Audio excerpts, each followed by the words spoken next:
ಶಾಸಕರಾದ ಗುರ್ಮೆ ಸುರೇಶ್ ಶೆಟ್ಟಿಯವರು ಶೋಭಾ ಅವರ ಮನೆಗೆ ಭೇಟಿ ನೀಡಿ ಪರಿಶೀಲನೆಯನ್ನ ನಡೆಸಿದರು. ಮನೆಗೆ ಗರಿಷ್ಠ ಪರಿಹಾರ ನೀಡುವಂತೆ ಇಲಾಖಾಧಿಕಾರಿಗಳಿಗೆ ಸೂಚಿಸಿದ ಶಾಸಕರು ಶೋಭಾ ಅವರ ಶಸ್ತ್ರಚಿಕಿತ್ಸೆಗೆ ನಾವೆಲ್ಲರೂ ಸೇರಿ ಸಹಕರಿಸಬೇಕು ಎಂದು ಹೇಳಿದರು.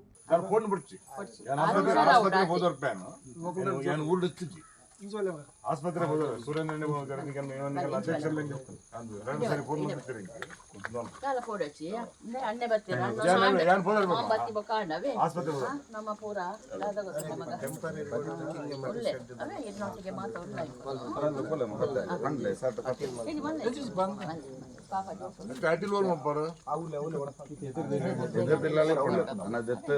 Guarantee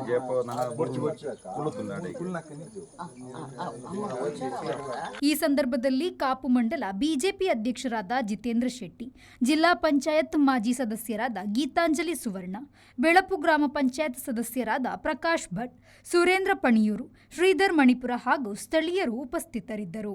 Raviraj, ವಿ4 news, Padubidri.